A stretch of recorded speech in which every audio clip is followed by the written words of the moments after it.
Hey, Magical Main Street Dad fans, we're back. I'm Nevin. I'm Josh. And today we got to start off with doing a little toast today, Josh. Doing a little Toast. something different. We are Okay. toasting. We have reached 100 Facebook on our community. So I salute you all. Thank you. Welcome. Make sure Thank you, you share your everybody. pictures and experiences. Our Facebook page is a very safe environment for things like that. Yeah, we thank you so much for your support. Here's to you guys. All right. So if you've been following, and we hope you have been following, on our little quest to find some not so popular things to do in the park, most are free. Little facts and history. Most are free. I don't remember really coming across any that cost. Yeah, Um, every once in a while, you come through a couple that we had at the resorts, some extra things, but a lot of stuff there is free. Take advantage of it. right. Another dad tip: free is for me. Yes. So, like Josh alluded to, we started with the resorts. We then went to Hollywood Studios, where Josh had the best trivia and knowledge on that one. We then went to Magic Kingdom, where yours truly took away that win. And then we went to Animal Kingdom, one of Josh's favorite parks, and I stumped him again. Yes, he needs to hang his head in shame. So today we are going back to traveling the world at Epcot, one of our favorite parks. Do we So do we not like have an unfavorite park? We always say this is like one of our favorite parks. Like everyone is like, no, I've always said Hollywood Studios doesn't rank high for me. But when I go to Galaxy's Edge, that's probably going to change. yeah. Just saying. I don't know. I think we have three parks that we really call our favorite. For me, I always say Magic Kingdom holds the most because it's the most nostalgic for me. Right. But then it comes to Epcot and the Animal Kingdom. Those are my top two that I Yeah, I, really enjoy. I agree. I agree. But So Magic Kingdom's often its own little section. yeah, the Yeah, exactly. You can't do wrong in Magic Kingdom. You can't. nah. So let's jump right in, Josh. You can lead. What you got? All right. Alrighty. So I don't know. I got a couple that I really like, but I'm gonna start the beginning of the park, Okay. which the main entrance, I will say. Okay. So you walk in, you go through security, and of course the first thing you see pretty much is Spaceship Earth. It's a it's the biggest thing, one of the biggest things I've ever seen besides a skyscraper. I mean, the thing is humongous. And every time we go, even when my kid was little, he just looks at it in like this awe and wonder. And as he got older, he starts asking those weird questions that kids ask, like, what would happen if it like ever broke free and started rolling? And like, when you're like standing under it and you're looking at it, you're like, how is this thing going? Like, how does it stay there? Like, but what happens if like there was like some catastrophic thing and it rolled free? Well, it would smush you, obviously.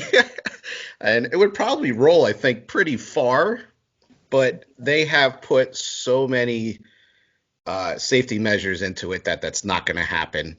But it does make you wonder certain things about Spaceship Earth. And I got a couple of facts I'm going to mush into one. Okay. So, first, that ball's not going anywhere. There's Okay. 6 support structures that are there. They're at least 100 feet in the ground. That's how deep these things go. They're thick, they're supports, they're not, that ball isn't going anywhere, which is a good thing. Because Yeah. as I was thinking about this and what I wanted to talk about, it's like I remember my kid saying, well, what happened if it rolls away? And then he starts asking these questions. How much does it weigh? How big is it? Blah, blah, blah. I'm like, oh, okay. So I had to look up how much this thing weighs. And I was blown away by how much this thing weighs. About 15 and a half to 16 million pounds. Ooh.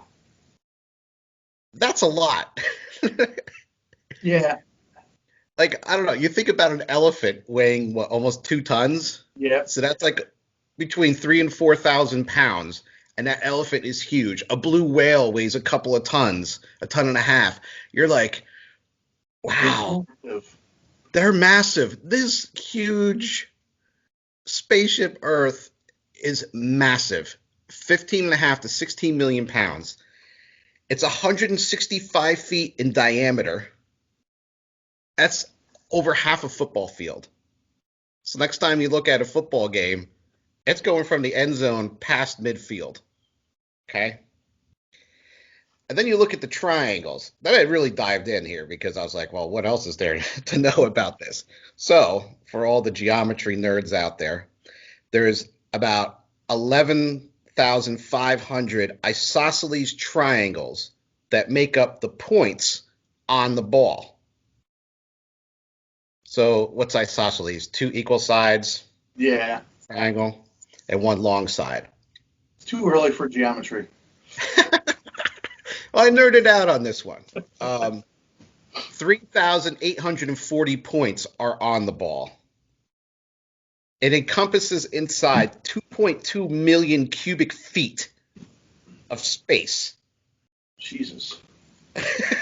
So I mean, it's massive. It's just a humongous structure engineered perfectly. Yep.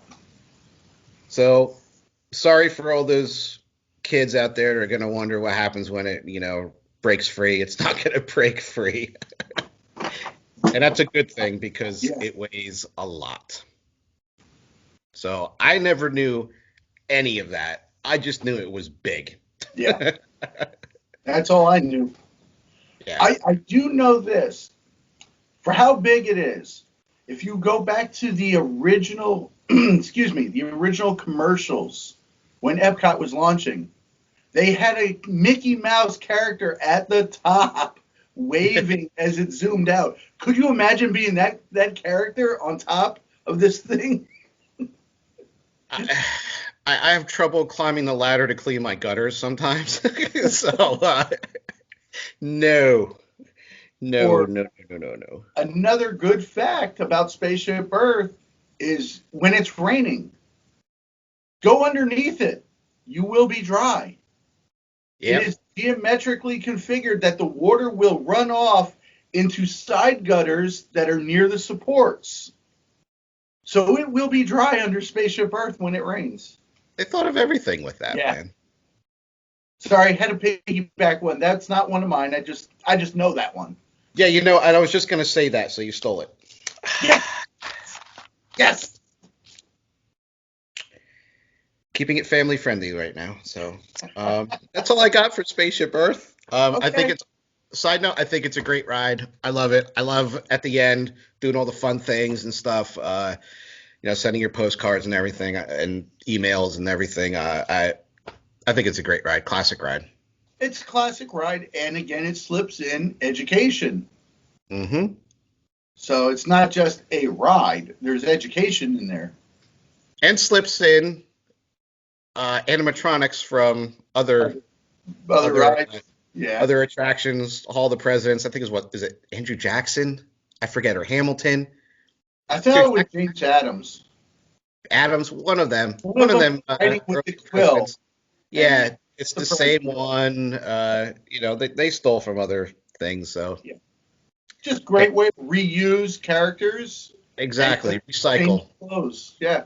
no waste. Nope. Good start. Good start. You gotta Okay, start with Spaceship Earth. I agree with that one. So I'm thinking I got a two for kind of like you. I'm gonna mush two together. I'm thinking I'm stealing one of yours. okay, Say I'm going to Living with the Land over in the Land Pavilion. you stole it. Yes. I hate you. So as you're going on Living with the Land, for those of you who've never been on Living with the Land, It's all about horticulture. It's it's a great way. It shows you how they do their fruits, their vegetables. Um, it's not a thrill ride by any means. I enjoy going on it because it's Oh, yeah. interesting stuff. The first scene you come to is a farmhouse. And on the farmhouse, and Josh is getting all red in the face, is great. On the farmhouse, you will see the address 82. Josh, what does that represent? That represents the year that Epcot opened, That, 1982. August 1st, 1982. I mean, sorry, October, not August, October 1st. Josh is a little Good upset. job. Good job. Hold I'm on, not. but There's more. there's more because I said I Oh, got I two know. together. I know. I know what you're going to State say. building and Soarin'. Flight 5505. That's all the flights on Soarin'. Do you know what 5505 represents, Josh? Why, yes, I do, because I had that written down as well.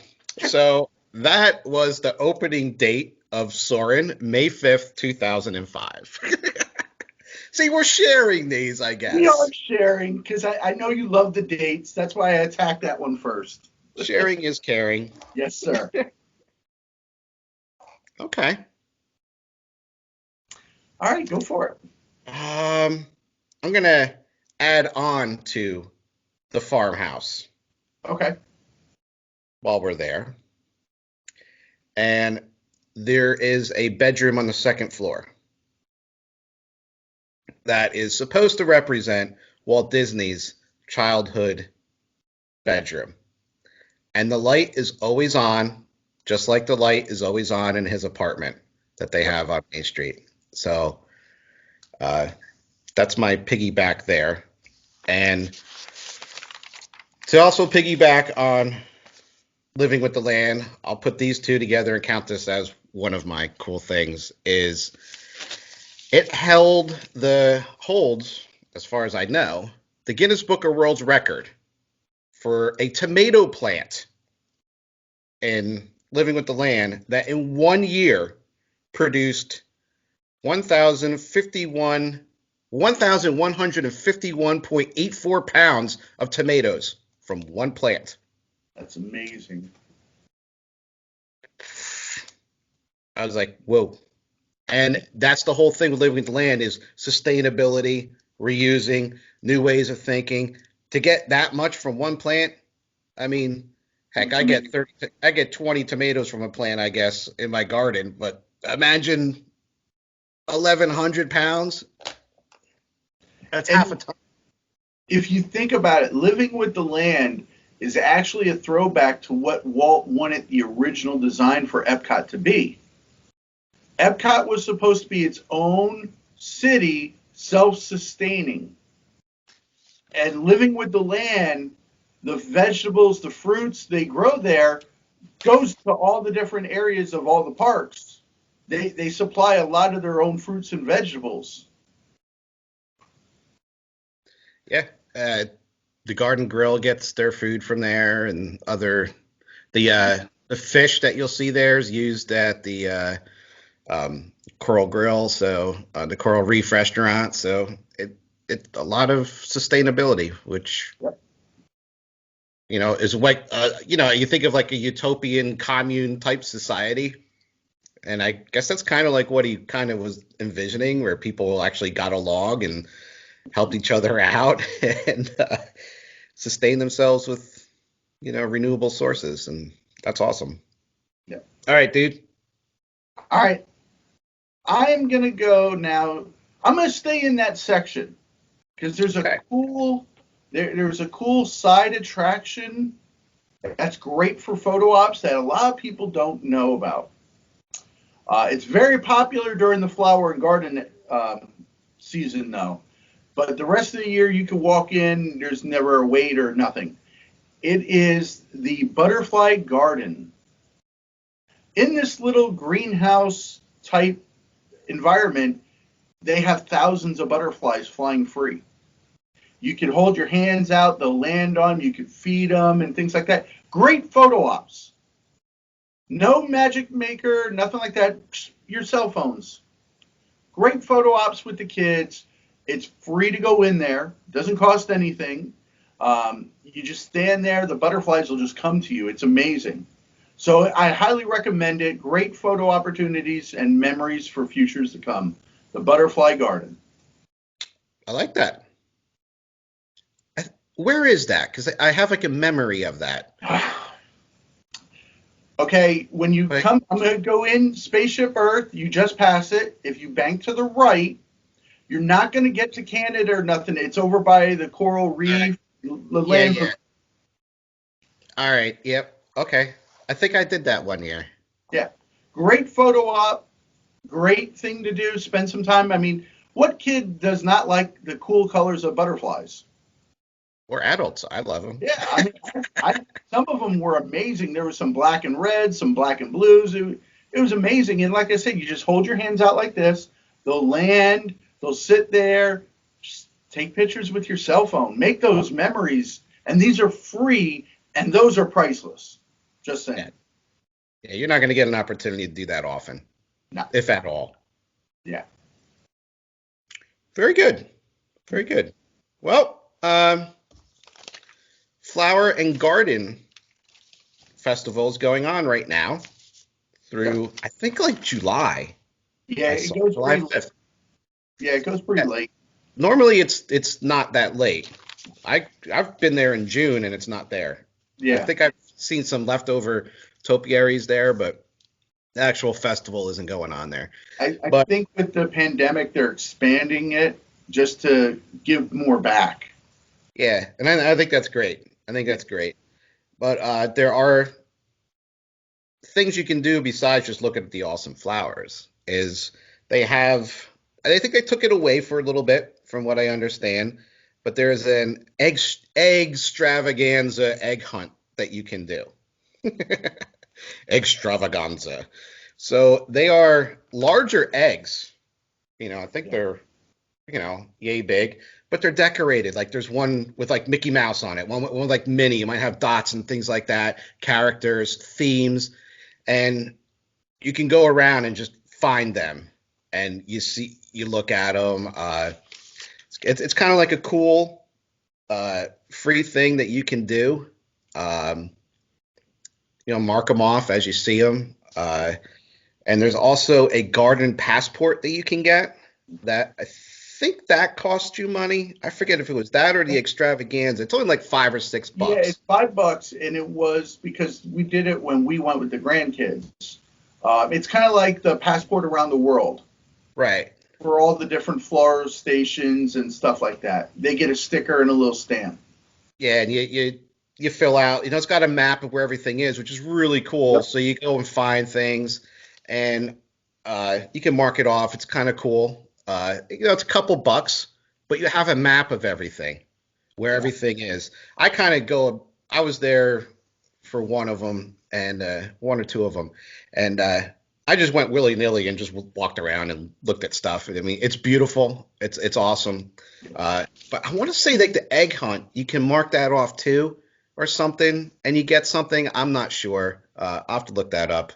Yeah. Uh, but again, two really cool things that revolve around that flower and garden, besides the extra food that's available, which is also pretty cool to go to. So just wanted to throw that out as like two cool things that you can do.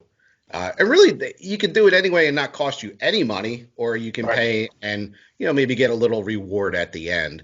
So basically, you're paying for a souvenir, I guess. But A book and a souvenir. That's what yeah, you're for. And which is if cool. think about it this way, in Disney sense, $5 is pretty cheap on that. Oh yeah, absolutely. I mean what the passport around the world is, what, 15 or 20 bucks or something? It was 15 something when we went. So Yeah, yeah. I love that thing. I like the passport. But to piggyback, I love going. I always go around this time of year because the crowd levels aren't that high. So I go to Flower and Garden all the time. In the summertime up here in PA, I love being in backyard, working on my rose bushes and stuff like that.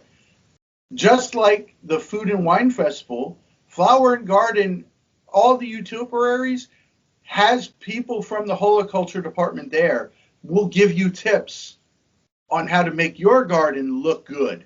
And it's free. It's one-on-one time with them. They will talk to you. They'll explain what they do, how they do. They'll give you tips on how to do things. That's cool. Yeah. Yeah, very, very cool. So those are my 2 tips for flower and garden since it's going on right now. Okay. You're Well, next. I'm going to go over to World Showcase for this one. Okay. One of our favorite pavilions, Japan. When you enter the Japan pavilion, you're going to see a giant statue of a samurai type soldier on a horse. That statue was awarded to the Walt Disney Company by the Japanese government, was originally intended to be in Magic Kingdom, but it didn't fit. So when they started EPCOT, that's where they put it. So that statue was gifted by the Japanese government. And as a way of paying it back to the Japanese government, because a lot of them are Buddhists, and that's their primary religion, the pagoda in Japan, did you know it's 5 levels? Yes, because I had that written down. And why is it 5 levels, Josh? We'll share this one. In ascending order, okay, it is earth, water, fire, wind, and sky. And why are so significant about them? I have no clue. Okay, I took the research a little further. Those are the 5 elements that the Buddhists believe create the universe. There you go. So I figured it had something kind of to do with that, but I didn't want to say for sure. it's kind of just like at Animal Kingdom with the scarves and the trees with the colors. Yeah.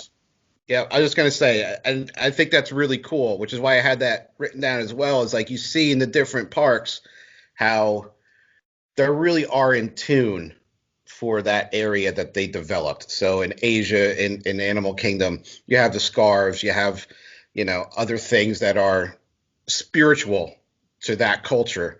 And obviously in the countries, you want to represent those cultures as accurately as possible, which is why they did the research they did and had people from that country come over and talk about it and give them tips. So again, a great homage, I think, to Absolutely. culture around the world. And when you have visitors coming from around the world, like, I mean, I think that's a really cool thing about Epcot World Showcase is I like to walk around. I like to walk around, obviously, but I like taking a look and seeing how many people from that particular country are in that country. And when you see Japanese tourists in Japan enjoying that and saying, wow, you could tell, Yeah. I've been in Germany and heard German speaking people, and they're just like, this is cool. Mm-hmm. You see Chinese people in the Chinese pavilion, and you could tell that people who are native to that country realize the hard work and dedication that Disney put in. And I think it's awesome that they're even marveling at it as a true representation of their own country. Right. I've never seen it in Norwegian, though. I can No, honestly say that. I agree 100% with you. I mean, it's a great way to display the cultures, educate our kids, because let's face it, how many of our kids are going to make it to Japan? Let's be honest about it. How many of them? Not many. World Showcase is a great way of showing that, and we've said this in the Epcot video, they bring people from those countries in to work those pavilions. Obviously, right now during the pandemic, they have that on the back burner, but it will be back. Where you can go up to a cast member and they will gladly tell you about their culture. So it's a great way to promote world peace and understanding of each other. You know what I mean? If we know each other a lot more, less likely going to become, like, ooh, what's that? And things like that. You're going to know more. Knowledge is power. Walt knew this. Yeah, it is just truly amazing. I sometimes I get speechless when I think about what I want to say about how awesome this park in particular is, because you just summed it up very well right there with everything. And I like I said, it's the dedication that they had to do this, and hopefully they bring other countries in. There is room for other countries. I mean, Yes. some room was taken away with the addition to France, so uh, they lost a little bit of land there, but they can bring in so many other cool countries. Um, we'll save that for another episode, though. Yeah. Our dream countries. We should do that. A quick one on that. Okay. I like that. Dream countries at Epcot. Okay. Yeah. All right. I like that. I like that one. All right. Oh, you're right. Okay. I did the I'm Japan one. Japan. So you stole that one from me. I'm all Uh, right. all right. I'm going to talk about the forced perspectives, just like we see it in every other park. But obviously, they couldn't build a true to scale Eiffel Tower. That thing is over 1,000 feet tall. Plus, as we all know, if you're over what 100 and little over 100 feet, you have to have lights at the top for the airplanes. Helicopters and everything. Yep. Yep. So you don't want to detract from any of the beauty of something. So the Eiffel Tower, when you look at that, it's big. It looks big. Well, it's kind of tucked back a little bit behind the main part. So you see the buildings in the front, which kind of gives you that, kind of like my hands are right now, right? Kind of weird, right? Bigger, smaller, right? But this is in the background. The base is larger than the top. So when you get closer, you see how big the base is. That forces the tower to look taller than it is. This thing's 1/10 scale. Yeah. It's about 100 feet. It's just below what they needed for the not to have the red light, blinking light on top. But of course, that's not the only place in the World Showcase where you have forced perspective. And so they're making something look bigger, right? Um, the Hotel de Canada in the Canadian Pavilion. Um, yeah, good. I got one. Got one back. So, how many stories is that building actually? And how much is it made to look like? I actually didn't write that down. I just talked about the reverse perspective of it. Okay. So, the Hotel de Canada is a 3-story building. But when you look at it, you think it's a 5-story building. Why? Because they put windows, 3 stories of windows extra in this building, and they kind of like messed with I don't know, the bricks at the bottom. So it looks like a 5-story building. You're going to look at it and be like, oh, that's a 5-story building. No, Yep. it's only 3. So they wanted to make it look bigger than it was. Now, if you go to the American Pavilion, we're going to see something opposite. Yep. So, what do they do there? Do you know? They make the building actually look smaller. Right. So here it's the opposite of the building in Canada. Here they're taking a 5-story building and making it look like a 3-story building. And when you look at it, you're like, it's not that big. But here's a tip. Walk through the doors. Yeah. That pavilion, those doors are huge. I mean, they're like a ceiling in your house. But you don't realize it. Nope. Probably because you're so excited to be there. Everything else is messing with your head a little bit in a fun way. So I think these are like 3 great examples. Besides like Main Street and everything there, you see the forced perspectives there. But I mean, amazing to make a 3-story building look like a 5, make a 5 look like a 3, make a 100-story building structure look taller than it is.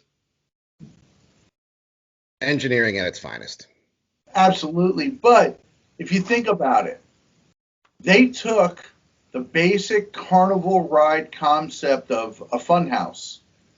You go to a basic carnival ride at Funhouse, and you go down the hallway to the door that's this big. You're growing real big. How am I going to get through it? They took the basic carnival ride and did their own spin on it. And all it is playing with your eyes and your head. That's all it is. Yeah. And it can be like paint colors too. You know, they research all of that. So I don't know. Cool. I'm glad you brought up paint colors. That brings me to my next point. I shouldn't have said that. I don't have it written down, but I know what you're going to say. Disney has a way of attracting your eyes to things where they want you to see something. They want something to pop. They will literally paint grass and plants different colors to make other shapes and designs look greener, look brighter for you to draw your attention to it. It's all about playing mind tricks and things like that to draw your attention. So Yep. good setup, Josh. Thank you.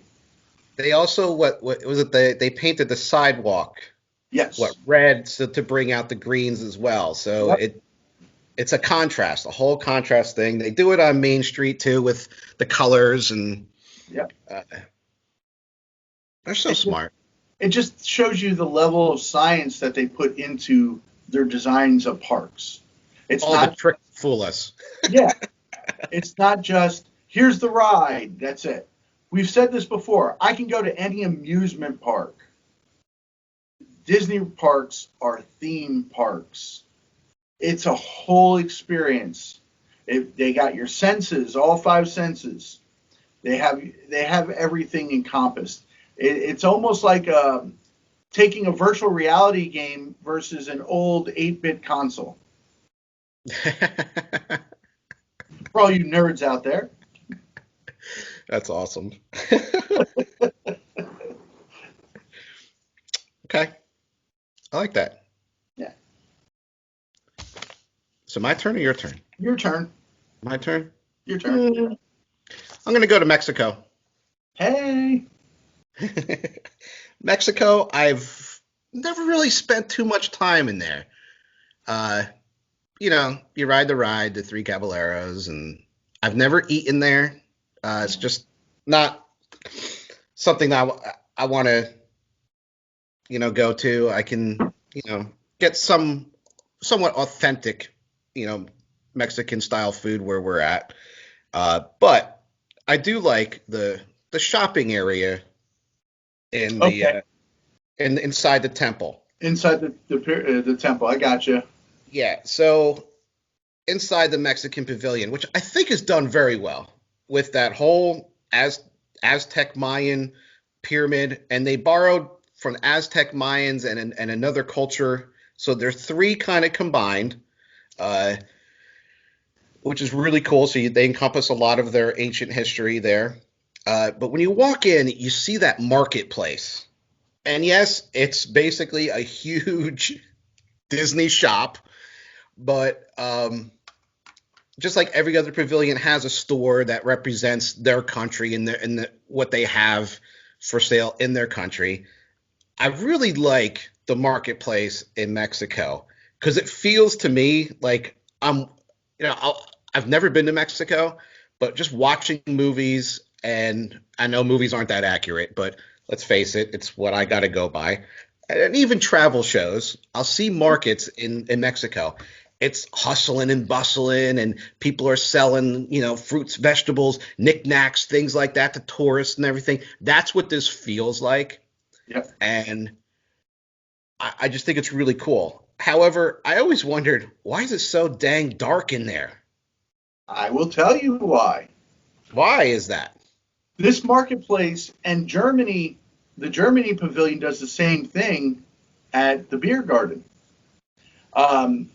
The marketplace, because Mexico is warmer climate, the marketplaces normally aren't busy till at night. So that's why they have it as a night feel.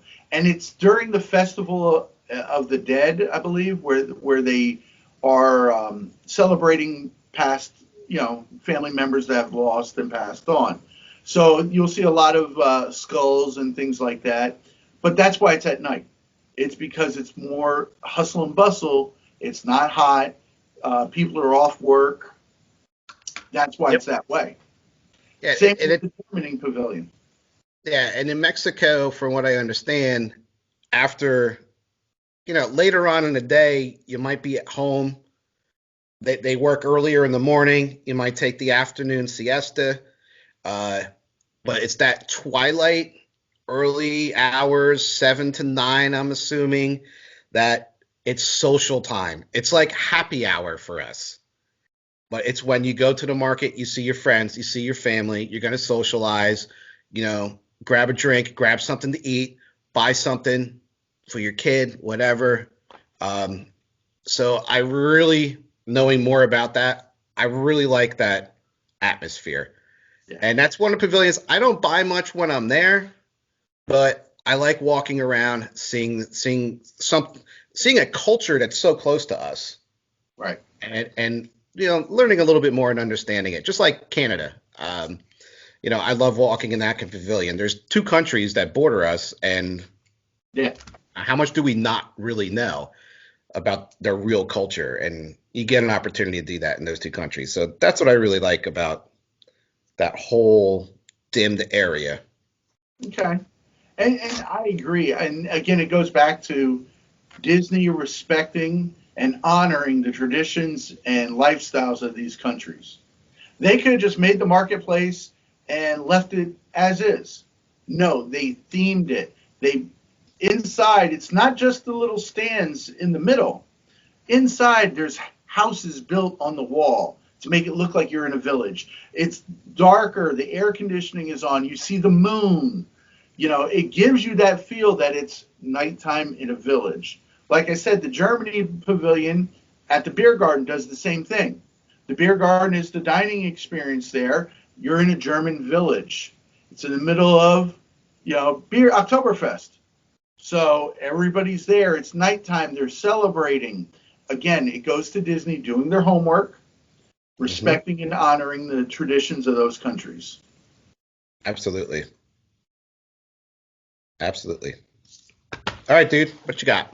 All right. I got two more.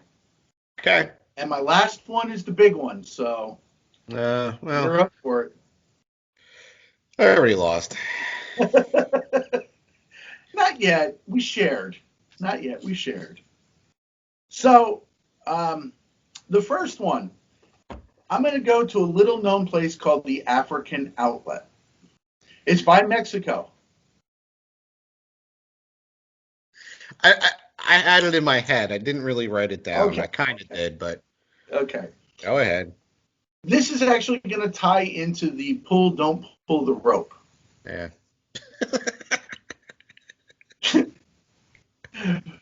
When you go to the African Outpost, it's a little shopping center. Not even a shopping center. It's like a cart almost, a little section. Side note, Africa was originally going to be in there. They were planning on it, but negotiations fell through, so they decided to just go with a little African outpost. There's crates. If you lift the crate lid, be prepared. You're going to get hit with water.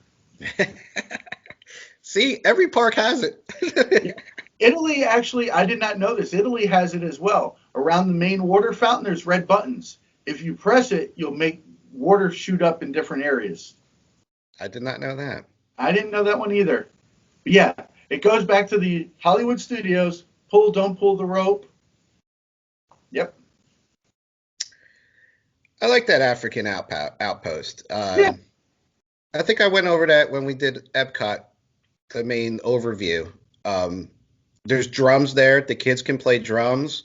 Yep. There's usually a resident from one of the African countries. And when we were there, he was carving something, some either a flute or I don't know, some kind of cane. I'm not sure. The guy was so friendly. Took pictures with my son. Was talking to him. Uh, v- Very cool experience, I thought.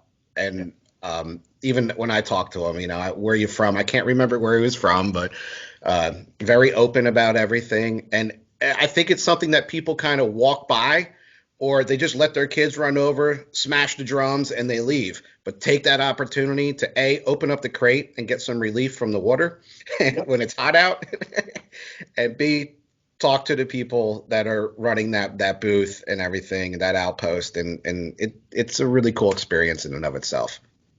Um, I've been to Africa, like I said, with the military. The level of detail they put into and passion, not just detail, more passion that they put into their artworks is amazing. So when we were there, they were making the masks, stuff like that. I have some authentic ones from Africa, so I didn't buy any. But I mean, they have all different types of stuff. They have the kissing giraffes, which are two giraffes with their necks and they're kissing. Great for, of course, their tradition is it brings good luck, prosperity, lasting love, things like that. So there's not only just, oh, it's two kissing giraffes, there's a belief behind it. I like giraffes. They're Yeah, cool. yeah. So Europe, All right.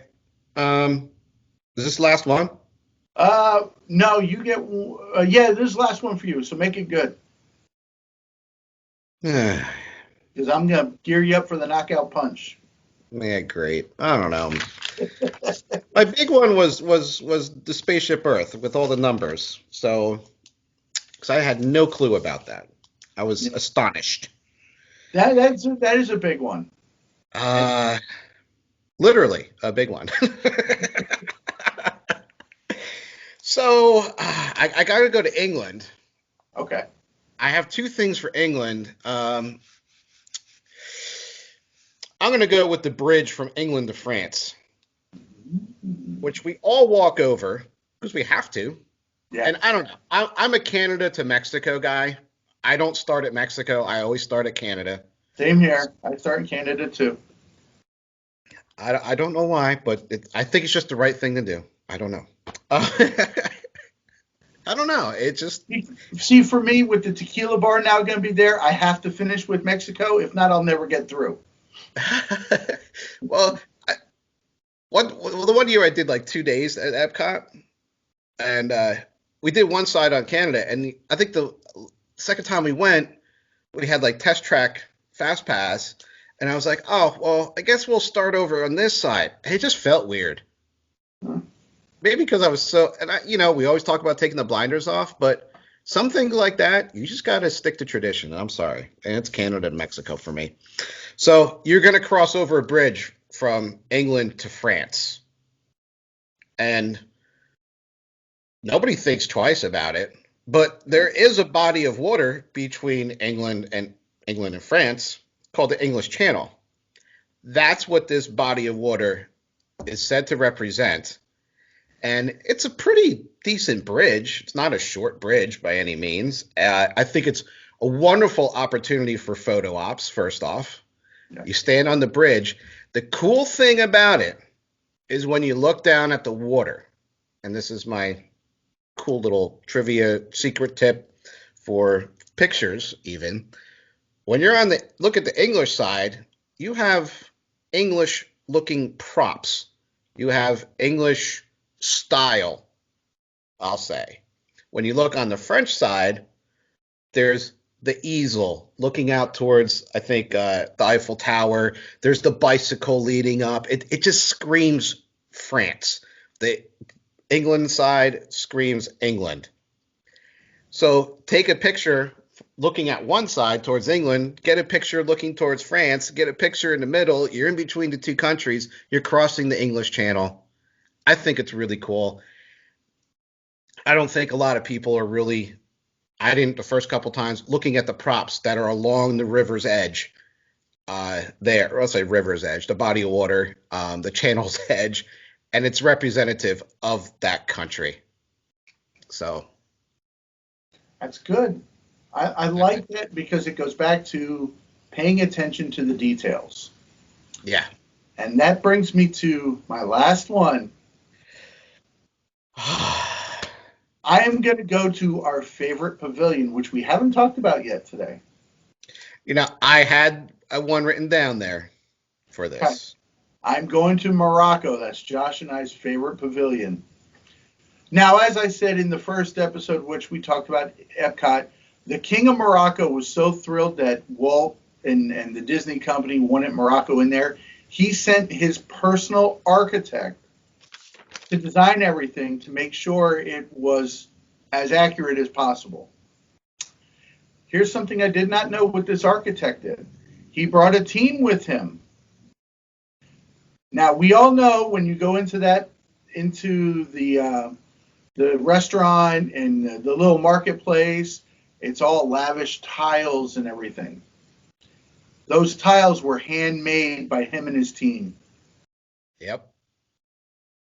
I did not know him and his team handmade every tile. And literally there's thousands of tiles.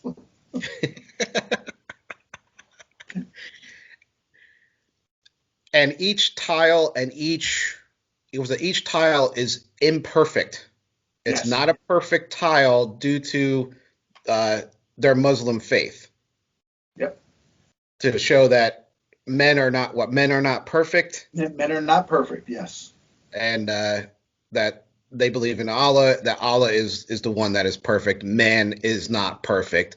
Humans are not perfect, which we're not. So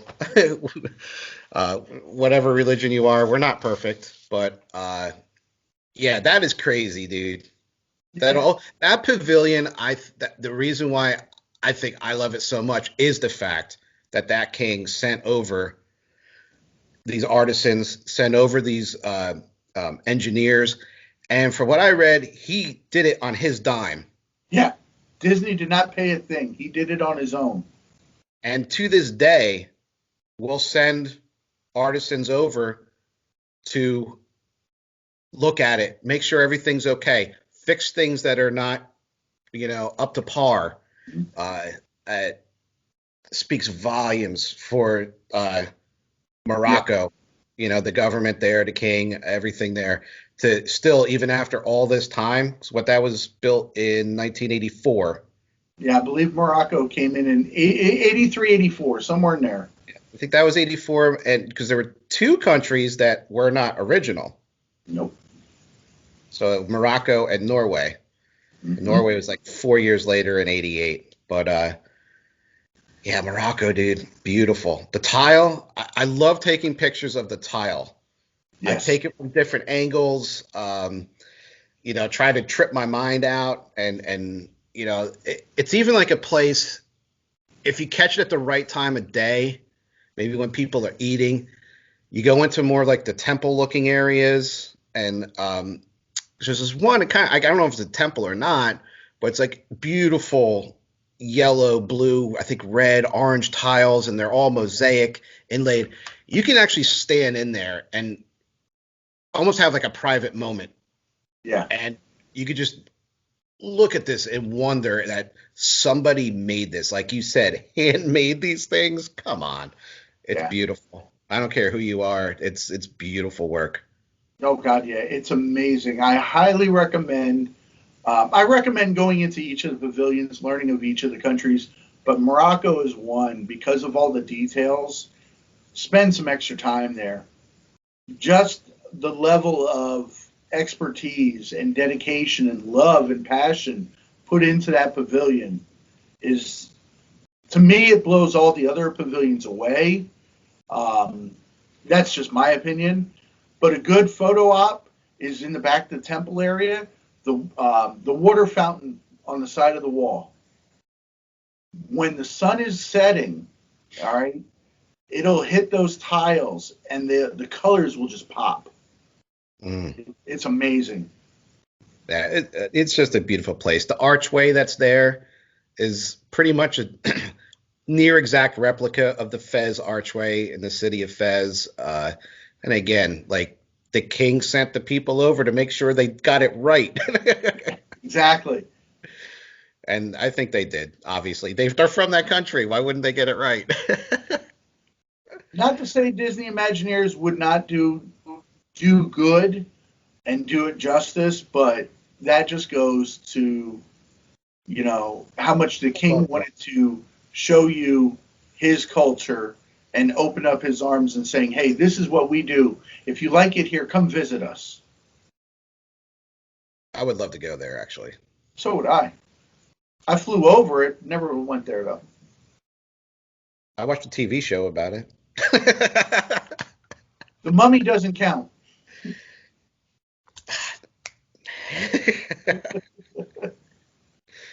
Cool, man. Very cool. Good way to end it. Yeah. Good way. I will give you this one because of all the knowledge you put into Starship Earth, so I'll give you the win. It's a 2-2 tie. That was being generous. Oh, come on. Like, No. everybody knew the tiles were handmade. Come on.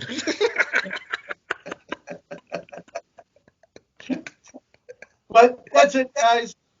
We're off again. Another episode coming up. I do like the idea of what lands we'd like to see put in. So maybe check that out.